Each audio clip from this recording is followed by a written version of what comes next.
ایک بزرگ کا قول ہے کہ تو اپنے نفس کو مرغوب چیزوں سے روک لے، نہ تو اپنی خواہش طبع سے کچھ کھا اور نہ ایک لقمہ اٹھا یہاں تک کہ فرمان شاہی ملے، اور نہ تو بغیر اس کے حکم کے کسی دوا کا استعمال کر، بغیر اس کے قلب کا مزاج خلاف کتب طب اور طبیبوں کے فتوے کے ہو جائے گا۔ ارشاد الہی ہے وَهُوَ يَتَوَلَّى الصَّالِحِينَ، وہ نیک بندوں کا خود کارساز ہے، اس کا محبوب طبیب اس کے گھر کے اندر موجود ہے، وہ اس کی غذاؤں اور شربتوں کا نگراں رہے گا، نگراں کار ہے۔ یہ فرما کر آپ نے ایک بڑی چیخ ماری اور کھڑے ہو گئے۔ آپ کبھی دائیں طرف اور کبھی بائیں طرف جھک جاتے اور اپنے دونوں ہاتھ آسمان کی طرف تسلیم و رضا کی طرف اشارہ کرتے ہوئے اٹھا دیے تھے۔ آخر مجلس تک آپ کی یہی حالت رہی۔ پھر فرمایا ہائے سوزش نار، ہائے تمہارے لیے اس کی مصیبت۔ پھر اپنے دونوں ہاتھ دعا کے لیے پھیلا دیے اور دعا کے واسطے بیٹھ گئے اور کلام نہ کیا۔ بعدہ اسی اول حالت میں آپ پھر کھڑے ہو گئے۔ آپ کے چہرے کا رنگ متغیر ہو رہا تھا، کبھی زرد پڑتا تھا اور کبھی سرخ۔ قلب جب دنیا سے اٹھ جاتا ہے اور قرب الہی کا مہمان بن جاتا ہے تو مخلوق کی طرف سے فی الجملہ اس کو عصمت حاصل ہو جاتی ہے۔ عرش سے لے کر زمین تک گویا مخلوق اس کے نزدیک پیدا ہی نہ ہوئی، گویا اللہ نے اس کے سوا کسی کو پیدا ہی نہیں کیا، اس کے سوا کوئی مخلوق ہی نہیں ہے، یعنی ایسے قلب والا جس کا کہ ذکر کیا گیا، واحد یعنی خداوند عالم کے لیے واحد ایک ہی ہے، وہی محب و محبوب، طالب و مطلوب، ذاکر و مذکور ہے، اس کی غیر پر نظر ہی نہیں جاتی۔ ایک مرتبہ آپ نے ارشاد فرمایا اس شہر میں جو بلا آنے والی ہے اس کی مجھے خبر مل گئی ہے، بعدہ اس کے دفع کے شر والوں کے لیے، اس کے دفع کی شہر والوں کے لیے دعا فرمائی۔ پھر انکسار و عاجزی کے ساتھ فرمایا کہ قسم ہے اپنی جان کی کہ تحقیق اس شہر میں ایسے لوگ ہیں جو کہ قتل اور سولی پر چڑھائے جانے کے مستحق ہیں، اور لیکن ایک آنکھ کے واسطے 1000 آنکھوں کا اکرام کیا جاتا ہے۔ تو ہمیں ان کے گناہوں سے ہلاک کرے گا اور پکڑے گا، ہم نے کیا کیا ہے؟ آپ یہ کلام غصہ و غضب کے ساتھ فرما رہے تھے۔ دوست اور دشمن دونوں کو تقدیر کی بھٹی میں ڈال کر پگھلا کر ایسا کر دیا کہ دونوں ایک ڈلی بن گئے۔ اے مخاطب، تو کرامتوں اور معجزوں میں سے کسی چیز کو طلب نہ کر، یہ تو ہوں گے ہی، تو انبیاء کرام سے ان کے معجزوں میں اور اولیاء سے ان کی کرامتوں میں مزاحمت نہ کیا کر۔ اگر تیرا مقصود قرب و صحبت الہی ہے، سکوت اختیار کر۔ جب تو ان کی صحبت میں مداومت کرے گا تو وہ تجھے جو کچھ کھانا دے اسے کھا لینا، تجھے جو کچھ پہنائے اسے پہن لینا۔ ان چیزوں کی تمنا کرنا حجاب ہے، اور آ جانے کے بعد ان کا واپس کرنا، قبول نہ کرنا حجاب ہے۔ اولیاء اللہ جب حق عز و جل کی طرف چلائے جاتے ہیں، جن و انسان اور فرشتہ سب ان کے خادم بن جاتے ہیں، جہاں کہیں وہ گرتے ہیں اٹھا لیے جاتے ہیں، یہاں تک کہ وہ منزل مقصود پر پہنچ جاتے ہیں، یہاں تک کہ ان سے دنیا اور وجود کے شعلہ و سوزش سب دور ہو جاتی ہے۔ لطف الہی اور ناز و نیاز وہاں ان کی خدمت کرتے ہیں، یہاں تک کہ جب ان کو دار قرب میں داخل ہونے کی اجازت دی جاتی تو جلال کی آفتیں ان کو آ کر گھیر لیتی ہیں تاکہ ان سے ان کے نفس اور جو کچھ کہ ان کے وجود سے باقی رہا ہے سب چیزیں فنا ہو جائیں۔ ان سے فتوح ظاہری اور طعام ظاہری اور لباس اور صحت و آرام سب روک لیا جاتا ہے، صرف تنہا قلب صاف باطن کے ساتھ باقی رہ جاتا ہے۔ اس وقت ان کے آگے فضل کا کھانا اور انس کی شراب اور کرامت کا تاج اور احسان کا لباس بڑھایا جاتا ہے، ان کو علم لدنی اور حکمت کی غذا دی جاتی ہے، پھر بادشاہ حقیقی ان کو ان کے نام بتاتا ہے اور اپنی پچھلی اور موجودہ نعمتوں سے آشنا کر دیتا ہے اور ان سب سے ان کو واقف قار کر دیتا ہے۔ بعدہ مخلوق کی ہدایت و اصلاح اور ان کی رہنمائی و سفارت کے لیے ان حضرات کو وجود کی طرف لوٹا دیتا ہے تاکہ وہ انتظام عام کریں، پھر رب تعالی ان کے قلوب کو مرتبہ تکوین سے فائز کر دیتا ہے اور ان کی زبانوں کو سوال و دعا کی قبولیت کے ساتھ قوت بخشتا ہے۔ یہ تو آخر زمانہ نفاق کا زمانہ ہے، اب تو عجب و غرور دائمی ہے اور کفر دائمی ہے، اور غرور کا حجاب تجھے رب عز و جل کی آنکھ سے گرا دے گا، تو بے قدر ہو جائے گا۔ یہ دونوں ضدین ہیں جو کہ اللہ کے راستے سے تیرے قلب کو روکنے والی ہیں۔ اگر کوئی کہنے والا کہے کہ نفاق کیا چیز ہے تاکہ ہم اس سے بچیں، اس سے کہا جائے گا کہ نبی صلی اللہ علیہ وآلہ وسلم نے ارشاد فرمایا ہے، منافق جب وعدہ کرتا ہے خلاف کرتا ہے، اور جب بات چیت کرتا ہے جھوٹ بولتا ہے، اور جب اس کے پاس امانت رکھی جاتی ہے خیانت کرتا ہے۔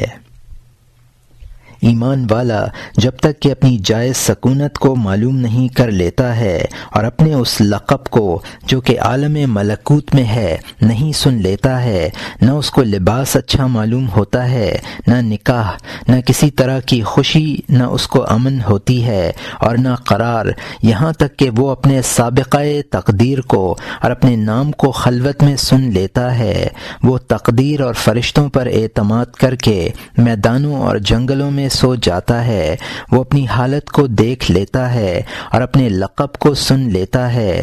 فرشتے آپس میں کہتے ہیں کہ یہ کون ہے؟ اس کے جواب میں بعض فرشتے بعض سے کہتے ہیں کہ یہ فلاں محبوب اور دوست ہے۔ 40 ابدال میں سے ایک بدل ہے، یا 7 غوثوں میں سے ایک غوث ہے، یا 3 قطبوں میں سے ایک قطب ہے۔ اس کا ایسا مرتبہ ہے، یہ مرتبہ ہے اور ایسا مرتبہ ہے۔ تقدیر الہی اس کو دائیں بائیں کروٹیں دلاتی رہتی ہے، تقدیر بھی اس کے پہلو بدلواتی رہتی ہے اور اس کو غذا پہنچاتی ہے، اور اللہ ان کا احاطہ کرنے والا ہے۔ اس کے قلب کی جانب سے اس کو بات چیت آتی ہے، اس سے کہا جاتا ہے اپنے گھر کی طرف لوٹ، اپنے خزانہ کی حفاظت کر، اپنے نفس و لقب کو چھپا، اس کو ایسا گردان لے گویا کہ وہ خواب میں تھا، تیرا قلب و باطن اس کی طرف ترقی کر رہا ہے اور کوئی کہنے والا موجود نہیں ہے۔ اے مخاطب، تو شریعت کے مدرسہ میں بیٹھ، پھر علم کے مدرسہ میں سو جا، یہاں تک کہ تو بالغ ہو جائے اور تیرا بچپن جاتا رہے۔ اس وقت تجھے وہی کپڑا پہنائے گا اور وہی تجھے کھانا کھلائے گا، تیرا ارادہ تو یہ ہے، اور تو طبیعت اور خواہش اور شہوت سے بھرا ہوا ہے۔ تو جب نماز میں کھڑا ہوتا ہے خرید و فروخت اور کھانے پینے اور نکاح کے دھیان و خیال میں اپنے قلب سے وسوسہ کے ساتھ لگا رہتا ہے۔ سوال کیا گیا اس کی دوا کیا ہے؟ ارشاد فرمایا اپنے لقمہ کو غذا کو حرام و شبہ سے بچانا، اور دوسری دوا نفس کی ان امور کے اختیار کرنے میں جو کہ خلاف شرع ممنوعات میں سے ہوں، مخالفت کرنا۔ جب بندہ کسی اس کلمے سے جس کا القاء اس کے قلب کی طرف کیا جاتا ہے متحیر و مضطرب ہوتا ہے، اس کی طرف دوسرا کلمہ اضافہ کیا جاتا ہے جو اس کے قلب کو اضطراب کو کم کر دیتا ہے اور اس کی حیرت کو سست کر دیتا ہے۔ بعدہ اس کی طرف دوسرا کلمہ ملا دیا جاتا ہے جس کی وجہ سے اس کو سکون و آرام مل جاتا ہے اور اس کا قلق چلا جاتا ہے۔ اس سے پتھر ڈھیلے راہ میں خطاب کرتے ہیں تاکہ اس کو سکون و ثابت قدمی حاصل ہو جائے۔ اس سے پتھر وغیرہ کہتے ہیں اے اللہ کے ولی، اے اللہ کے مقصود، اے خدا کے دوست اور اے اس کے مقرب۔ آپ سے ایک شخص نے کہا آپ میرے لیے دعا فرمائیے، بس آپ نے کہا اے اللہ تو اس کو اپنے قرب سے مخلوق سے لاپرواہ کر دے، تو اپنے ذکر کی وجہ سے اس کو سوال سے لاپرواہ کر دے۔ پس جب یہ خلق سے مستغنی ہو جائے گا، اللہ عز و جل کے دروازے کو لازم پکڑ لے گا، پس وہ اس کے اس قرب کی وجہ سے اس کو غنی و بے پرواہ کر دے گا۔ پھر جب وہ اس کو اپنے قرب کی وجہ سے بے پرواہ کر دے گا تو یہ اس کے ذکر و شکر میں مشغول ہو جائے گا، اور یہ اس کے ذکر و شکر کی وجہ سے سوال سے باز رہے گا۔ جب تو جنگلوں میں رہ کر کھانے اور پینے سے باز رہے گا تو تیرے گھر کے اندر ایک چشمہ جوش مارے گا۔ سب سے زیادہ قوی ہتھیار شیطان کا تیرے اوپر مخلوق ہے، اس میں متوجہ ہو کر تو خدا کو بھلا دیتا ہے۔ اولاً تو اپنے قلب کو اچھا بنا لے، پھر اپنے ظاہر کو بڑا مشغلہ و شغل مخلوق کے گھر میں ان کے ساتھ میں رہ کر ثابت قدم رہنے میں ہے۔ ایک محب خوبصورت اپنے محبوب کی طلب میں گھر سے نکل کھڑا ہوا۔ یوسف علیہ السلام کی طلب میں نکلے جو ان کو یوسف علیہ السلام یعقوب علیہ السلام کی طلب میں نکلے جو ان کو دیکھتا تھا ان کو محبوب بناتا اور ان کا عاشق بن جاتا تھا۔ یوسف علیہ السلام نے برقع ڈال لیا اور جیل خانہ میں پڑ گئے۔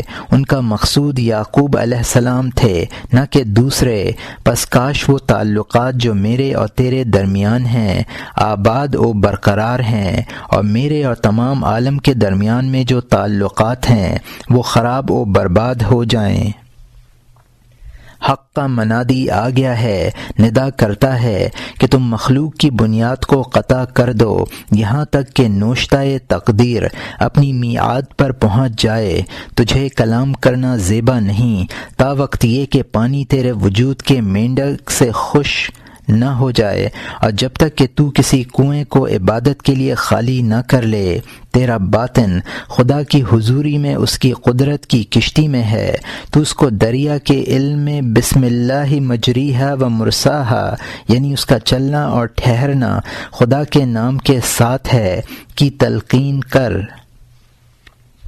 خدا کے بندوں کی صحبت و خوف و دہشت کے ساتھ مثل اس شیر کی صحبت کے ہے جس نے تیرے غیر پر حملہ کر کے اپنا پیٹ بھر لیا ہے۔ اس وجہ سے وہ تیری طرف مشغول نہیں ہوتا، لیکن اس شیر کے فارغ ہونے کے بعد اگر تو اس کی طرف توجہ کرے گا تو وہ تجھے پھاڑ ڈالے گا۔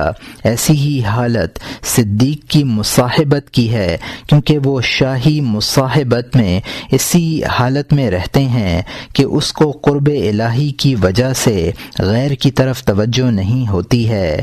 ایک شخص رفقائے جنید بغدادی قدس سرہ میں سے متہم کیا جاتا تھا کہ وہ خطرات قلبی پر مطلع ہو جایا کرتا ہے۔ حضرت جنید رحمۃ اللہ علیہ کو اس کی اطلاع ہوئی، بس آپ نے اس سے دریافت کیا کہ لوگ جو کچھ کہ تیری طرف سے کہتے ہیں کیا سچ ہے؟ جواب دیا ہاں۔ آپ اپنے دل میں اس وقت کوئی بات لائے۔ آپ نے فرمایا میں نے دل میں بات سوچ لی، بتاؤ وہ کیا ہے؟ اس نے جواب دیا کہ آپ نے دل میں ایسا سوچا ہے۔ حضرت جنید نے فرمایا غلط۔ آپ پھر دوبارہ اپنے دل میں ایک بات لائے اور اس نے خبر دی۔ آپ نے فرمایا غلط۔ سہ بارہ پھر ایسا ہی سوال و جواب ہوا۔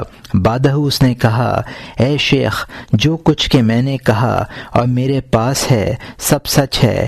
آپ اپنی حالت پر غور فرمائیں کہ آپ کے پاس کیا ہے۔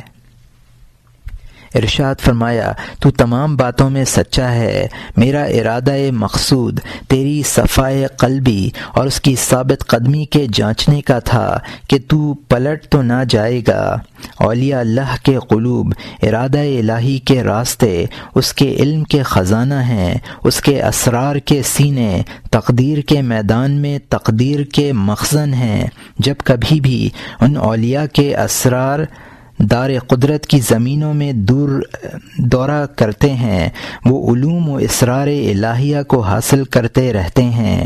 خشک لکڑی کا کیا کیا جائے، اس کا کیا بنایا جائے، بے معنی صورتوں سے کیا حاصل کیا جائے، گونگے بہرے اندھے ہیں، بس وہ کچھ سمجھتے ہی نہیں۔ ایک شخص نے 360 قصے گڑھے، ہر ایک دن سال کے دنوں میں ایک قصہ شہر کے بادشاہ کی طرف پہنچاتا رہا، اور وہ تھکا گھبرایا نہیں، یہاں تک کہ آخر میں اس کی مراد کا فرمان صادر ہو گیا۔ اور تو اللہ عز و جل سے چند رات دن ہی سوال کرتا ہے اور گھبرا کر خلق کی طرف رجوع لاتا ہے۔ تو نے اس قصہ گو کو کیوں نہ یاد کیا، اس سے کیوں نہ نصیحت پکڑی؟ جب تک تو خلق کے ساتھ رہے گا کچھ فلاح نہ پائے گا۔ تو مخلوق سے خالق کی طرف رجوع کر، تیرا قیام آستانہ و قرب الہی کے دروازے پر ہونا چاہیے۔ اس وقت تجھ کو محبت و قرب الہی کا ہاتھ اپنی طرف کھینچ لے گا، تو اس گھر کا جلیس بن جائے گا۔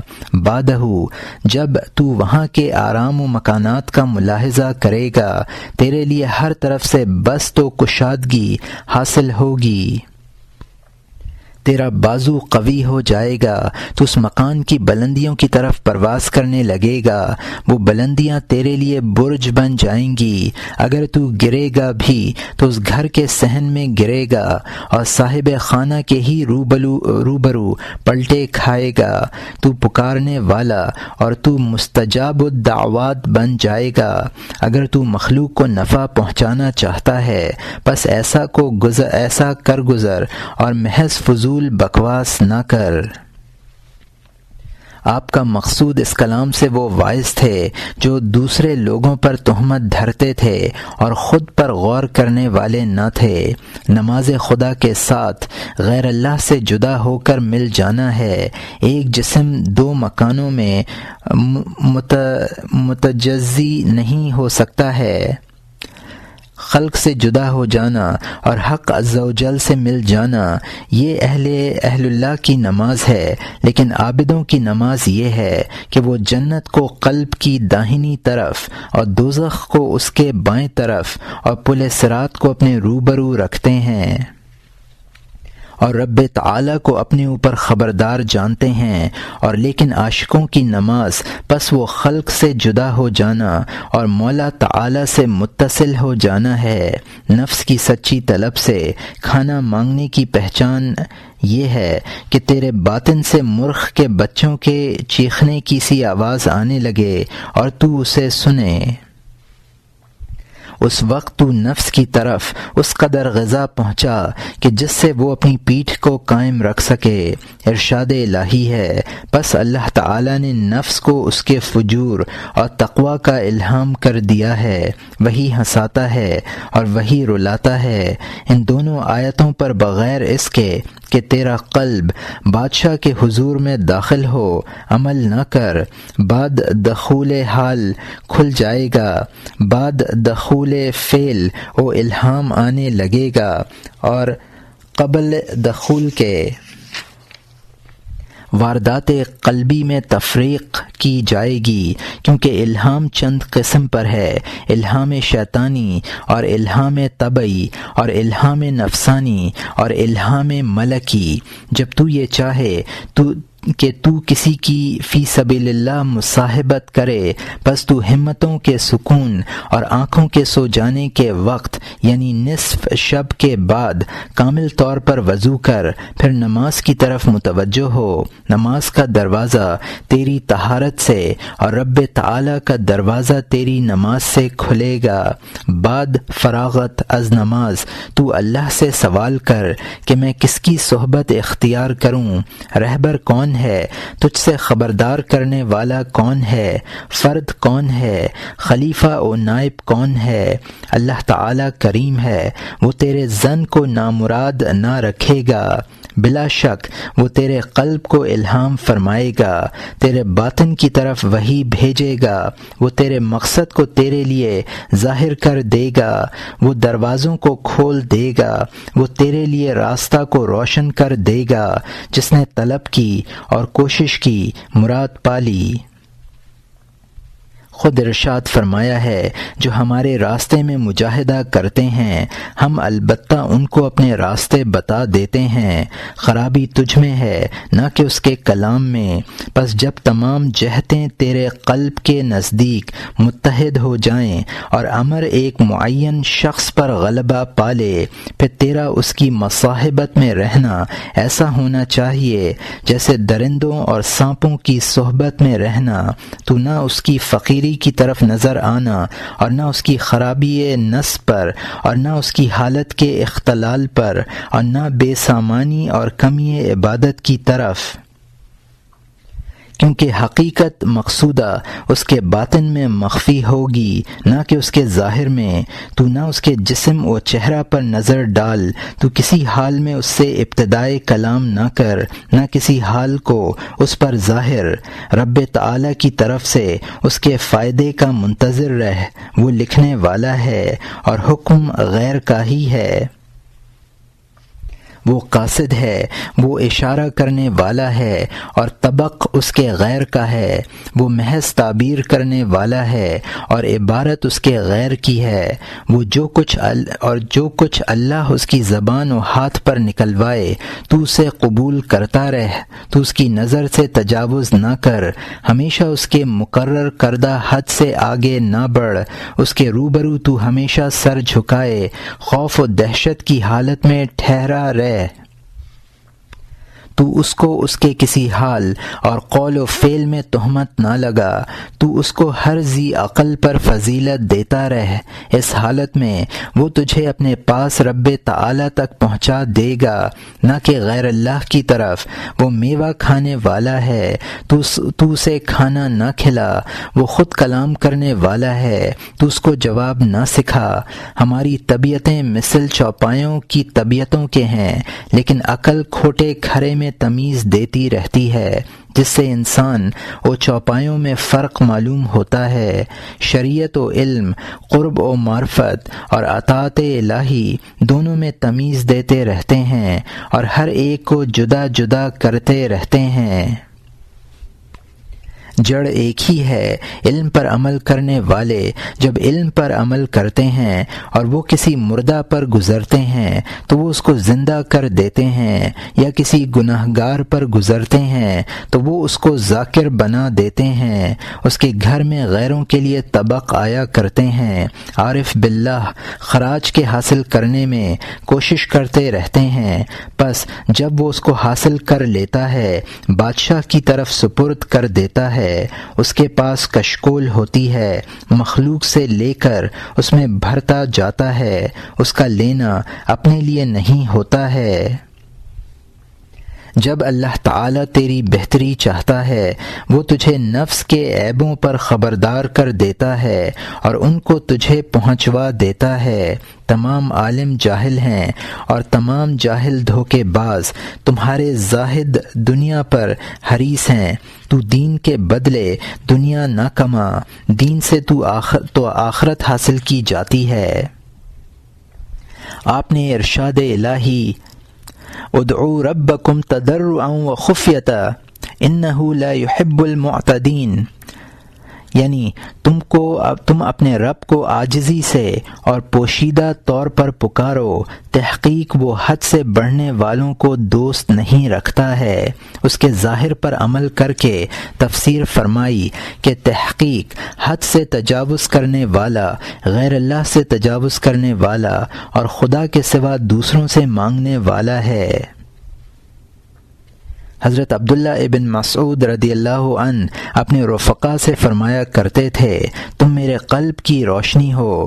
جو شخص میرے کلام کو اللہ کے واسطے سنے اور میرے کلام سے نفع حاصل کرے، پس وہ اس کے لیے قلب کی روشنی بنے، ورنہ میرے پاس وہ حاضر ہی نہ ہو کہ اس کی حاضری باعث کدورت ہوگی۔ جبکہ ابراہیم علیہ السلام آگ سے باہر آئے اور آپ کے مویشی اور نوکر چاکر زیادہ ہو گئے تو آپ نے ملک شام میں ایک گھر بہت سے دروازوں والا بنایا، اور بعد اس کی قیمت ادا کر دینے اور اپنی قوم کے معالجے سے فارغ ہونے کے آپ وہیں ٹھہر گئے۔ مخلوق الہی کی تربیت کو لازم پکڑا۔ خلعت کیا ہے؟ صحبت اور محبت کیا ہے؟ مل جانے کا نام ہے۔ سوال: قول کی اقتداء و پیروی کی جائے یا حال کی؟ آپ نے جواباً ارشاد فرمایا رضی اللہ عنہ، عوام لوگ قول کی پیروی کرتے ہیں اور خواص حال کی پیروی کیا کرتے ہیں۔ کون اہل ہے؟ تو کون ہے؟ آ مجھے تو اپنی نبض دکھا تاکہ میں تجھ کو تیرے حال پر بٹھاؤں اور تیرے مرض کی شدت کو دور کر دوں اور اس کو اچھا کر دوں۔ رسول اللہ صلی اللہ علیہ وسلم کی عادت کریمہ تھی کہ آپ بیماروں کی عیادت کیا کرتے تھے، اور ہم اس سے منع کیے گئے ہیں، مگر ہم تندرستوں کی عیادت اپنی ہمت سے کرتے ہیں۔ ہمارے پاؤں تمہارے گھروں کی طرف چلنے سے اور ہمارے ہاتھ تمہارے طعام و مال لینے سے روک دیے گئے ہیں۔ ہم بحیثیت حال و تقدیر کے مامور ہیں۔ جو مقدر ہے اس پر راضی اور کام کرنے کو مستعد ہیں۔ آپ نے رضی اللہ عنہ ایک دن ارشاد فرمایا، ہو سکتا ہے کہ ایک شخص 10 بیٹے چھوڑ کر مر جائے اور وہ ہر ایک ہی درجے میں باپ کے ساتھ نیکی کرنے والے ہوں۔ بعد موت وہ اس باپ کے ترکے کو برابری کے ساتھ تقسیم کر لیں، اور ان میں ایک بیٹا ایسا ہو جس کی طرف باپ کا دل زیادہ مائل تھا اور وہ تمنا کیا تھا کہ یہی بیٹا اس کے تمام ترکے کا وارث ہو۔ پس تقدیر الہی سے باپ کے بعد ایک بیٹے کو موت آئی، صرف وہی ایک محبوب بیٹا باپ کا باقی رہ گیا اور اس نے تمام متروکہ حاصل کر لیا۔ قضاء و قدر الہی آ گئی، کیا اس میں یہاں تک کچھ عیب ہے؟ اس میں غور کر۔ والسلام۔ اے اللہ تو ہم سے مخلوق کو روک دے، اور اے بار الہ تو ہم سے نفس اور خواہشوں اور طبیعتوں کو روک دے۔ آمین۔ اے مخاطب تو کہے گا کہ اس دریا میں تیرتے ہوئے پھر کیسا ڈرنا؟ ڈر ہے تو تیرتا ہی کیوں ہے؟ حالانکہ خوف تو اس کی ضد ہے۔ اس کا جواب یوں ہے کہ رب تعالی نے فرما دیا ہے، میرے بندوں میں سے مجھ سے علماء ہی ڈرا کرتے ہیں۔ جب انہوں نے اسے جان لیا ڈرنے لگے۔ جب تو کسی چیز کی مضرت کو جان لے پس اس سے ڈر اور پرہیز کر۔ موت تو ضرور آنے والی ہے، اس سے چارہ کار نہیں، پس تو اس کے لیے عمل کر۔ اے وہ شخص جس کا گھر بغیر چھت کے ہے اور بال بچوں کے لیے آٹا موجود نہیں ہے اور نہ نیچے اوپر کا کپڑا ہے، ہوشیار ہو جاڑے آ گئے پس تیاری کر لے، بادشاہ آ رہا ہے، پیادہ ہو جا، درندہ آ گیا ہے پس اس سے ڈر، وہ موت کا درندہ ہے۔ توجہ، تو جو نماز میں ایاک نعبد و ایاک نستعین کہتا ہے، اس کے کیا معنی ہیں؟ یہی کہ ہم تیری اطاعت کرتے ہیں اور تجھی کو یکتا و فرد جانتے ہیں۔ تو نے خدا کو کب ایک جانا؟ تو نے اس کے لیے کب با اخلاص عمل کیا؟ تو نے مخلوق اور دکھاوے اور نفاق اور خود بینی اور رفیقوں سے کب بے رغبتی کی؟ تو حق تعالی کے سامنے کب جھکا؟ جھکنا عاجزی کرنا تو قلب کی حیثیت سے ہوا کرتا ہے، تنہائی میں ہوتا ہے نہ کہ جلوت میں۔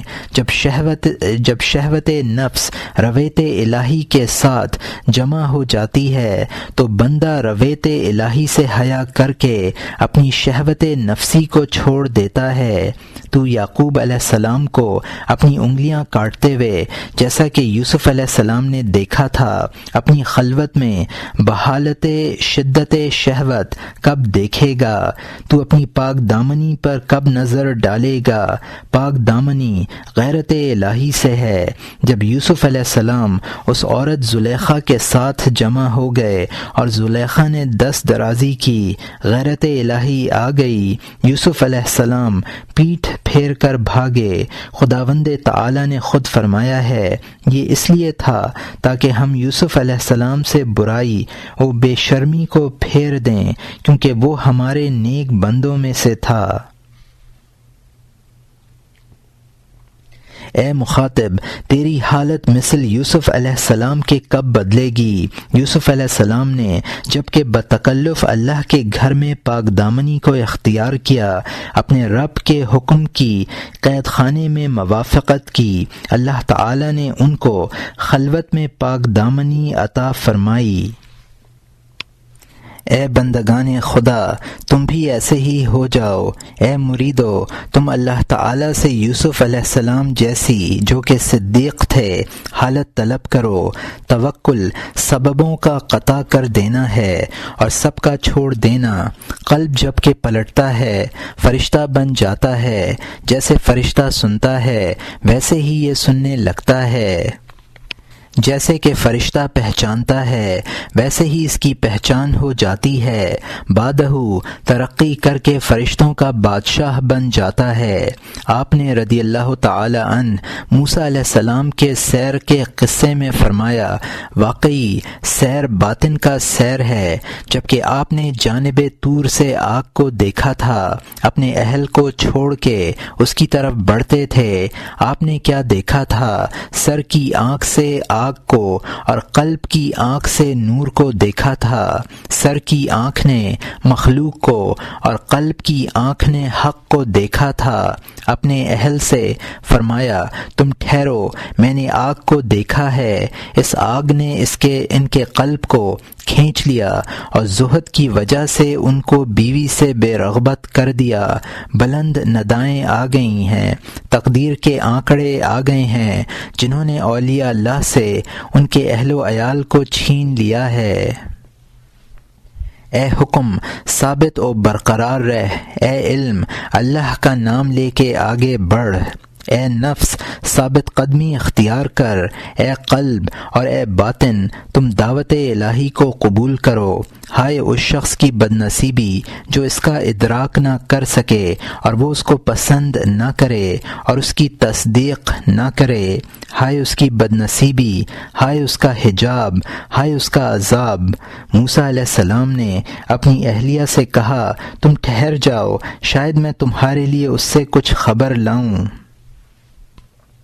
تم اپنی جگہ پر ٹھہری رہو تاکہ میں راستہ کی خبر تمہارے پاس لاؤں، کیونکہ اس سے قبل آپ راستہ بھول گئے تھے، آپ کی نظر سے راستے کی علامتیں غائب ہو گئی تھیں۔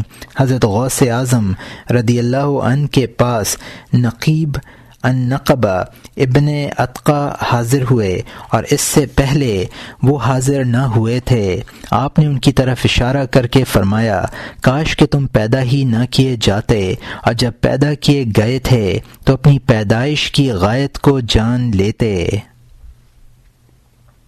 اے سونے والے بیدار ہو جا، کیونکہ تیرے آگے سے راستہ کو گھیر لیا گیا ہے، وہ گھرا ہوا ہے۔ قیامت کے دن بلا کر سوال کیا جائے گا، تیری کتاب کون سی ہے؟ تیرا معلم و دائی کون ہے؟ تیرا نبی کون ہے؟ تیرا نسب صحیح نہیں ہے۔ اللہ و رسول کے نزدیک صحیح النسب صرف اہل تقوی ہی ہیں۔ رسول اللہ صلی اللہ علیہ وسلم سے دریافت کیا گیا، آپ کی کی آل کون ہے؟ فرمایا ہر متقی محمد صلی اللہ علیہ وآلہ وسلم کی آل ہے۔ تو سکوت اختیار کر، تو عقل سے کورا ہے، تیرا گھر تو دجلہ پر ہے اور تو پیاسا مر رہا ہے۔ چند قدم ہیں، انہیں اٹھا، بتحقیق تو رحمان تک پہنچ جائے گا۔ ایک قدم نفس ہے اور دوسرا مخلوق، اور اے مرید تیرے لیے بھی تو چند قدم ہیں، اسے تو نے اٹھایا اور پہنچا۔ دنیا و آخرت، اگر تو اپنی فلاح چاہتا ہے تو میرے واز کے ہتھوڑوں پر صبر کر لے۔ بتحقیق جب مجھ پر میرا جنون سوار ہو جائے گا تو میں تجھے نہ دیکھوں گا، کچھ تیرا لحاظ پاس نہ کروں گا۔ جب میرے باطن اور اخلاص کی طبیعت جوش میں آئے گی میں تیرے چہرے کو نہ دیکھوں گا۔ میں بہتری کا اور تیرے قلب سے خباثت کے دور کرنے کا ارادہ کرتا ہوں، اور اس بات کا کہ میں تیرے گھر سے آگ کو بجھا دوں اور تیرے گھر بار کی حفاظت کروں۔ تو اپنی آنکھوں کو کھول دے اور اپنے آگے آنے والے حال پر نظر ڈال۔ عذاب و مواخذوں کا لشکر تیری طرف بڑھا ہوا آ رہا ہے۔ اے احمق، تیرے اوپر افسوس ہے، تھوڑے زمانے کے بعد تو مرنے والا ہے۔ ہر حالت اس میں زائل و متفرق ہونے والی ہے۔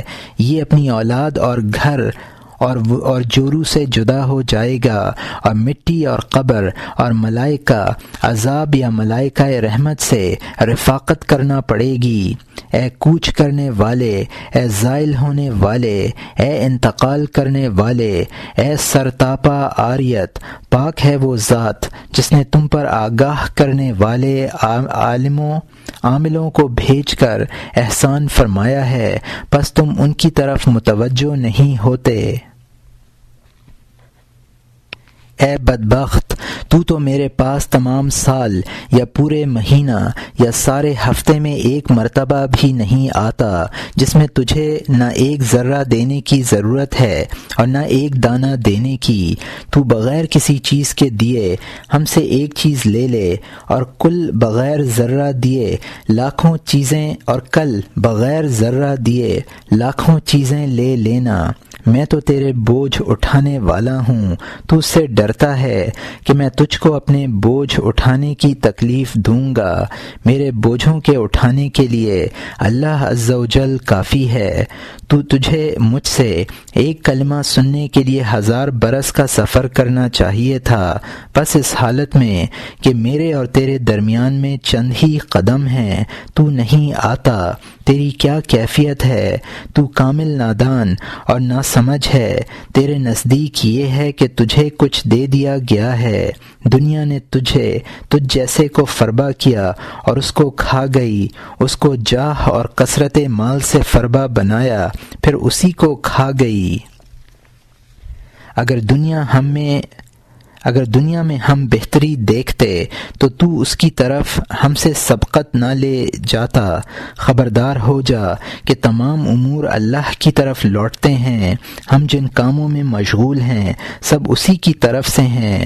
جب آپ کرسی سے نیچے آئے، آپ سے آپ کے بعض شاگردوں نے کہا، البتہ آپ نے وعظ میں بہت مبالغہ فرمایا اور گفتگو میں بہت سختی فرمائی، پس آپ نے ان کو جواب دیا، اگر میرے کلام نے اس میں کچھ عمل و اثر کر لیا ہے، پس ابن تقا پھر عنقریب آئے گا، اور اس کے بعد وہ برابر آپ کی مجلس میں حاضر ہوتا رہا اور غیر وقت مجلس میں بھی آتا تھا، اور آپ کی حضوری میں نہایت ادب کے ساتھ تواضع اور انکسار کی حالت میں بیٹھا رہتا تھا۔ اللہ کی اس پر رحمت ہو۔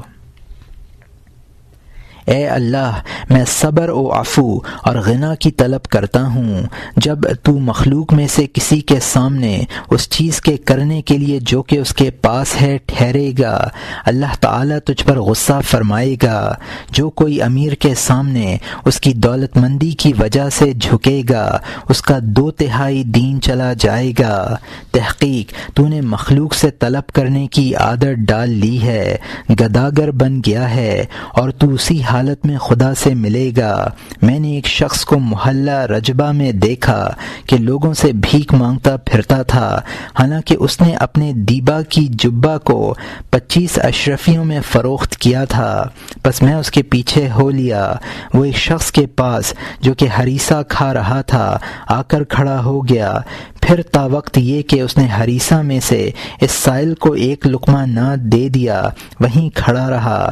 میں نے یہ حال دیکھ کر اسے کہا، کیا تو نے اتنے داموں میں اپنا جبہ نہیں بیچا ہے؟ اس نے جواب دیا، کیا میں اپنے پیشے کو تیری وجہ سے چھوڑ دوں گا؟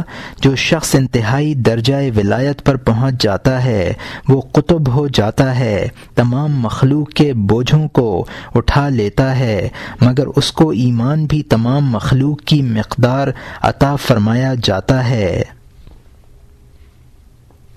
تاکہ ان بوجھوں کے اٹھانے پر مضبوط ہو جائے۔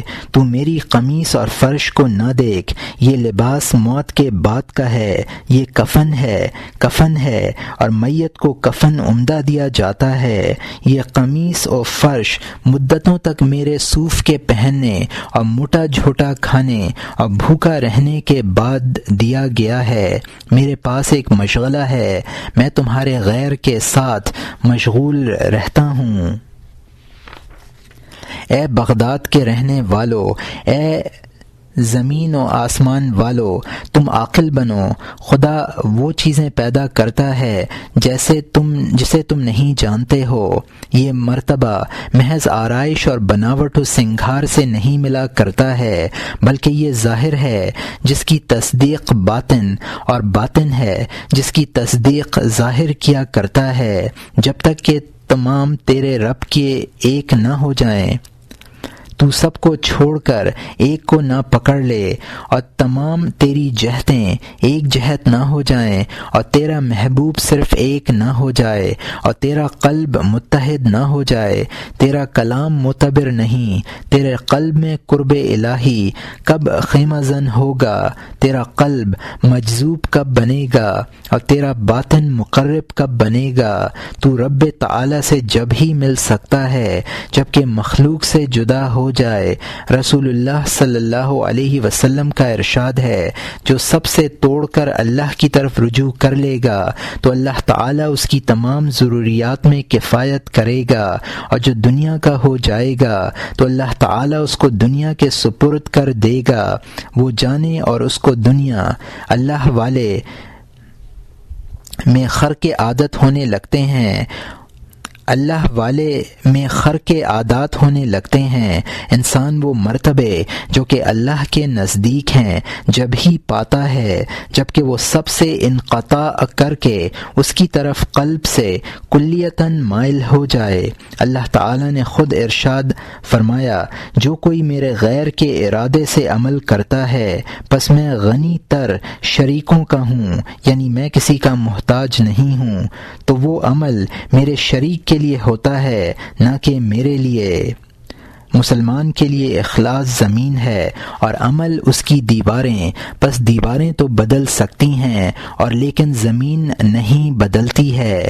جزئی نیست کہ عمارت کی بنیاد تقوی پر ہے، پس اگر کوئی یہ کہے کہ میں تو سب سے قطع تعلق کر کے اللہ عز و جل کی طرف متوجہ ہو گیا تھا، پس اس نے میری ضروریات کی کفایت نہ کی، پس اس کا جواب یہ ہے کہ خلل و خرابی تیرے اندر ہے، نہ کہ معاذ اللہ رسول اللہ صلی اللہ علیہ وسلم میں وہ اپنی خواہش سے کلام نہیں فرمایا کرتے تھے۔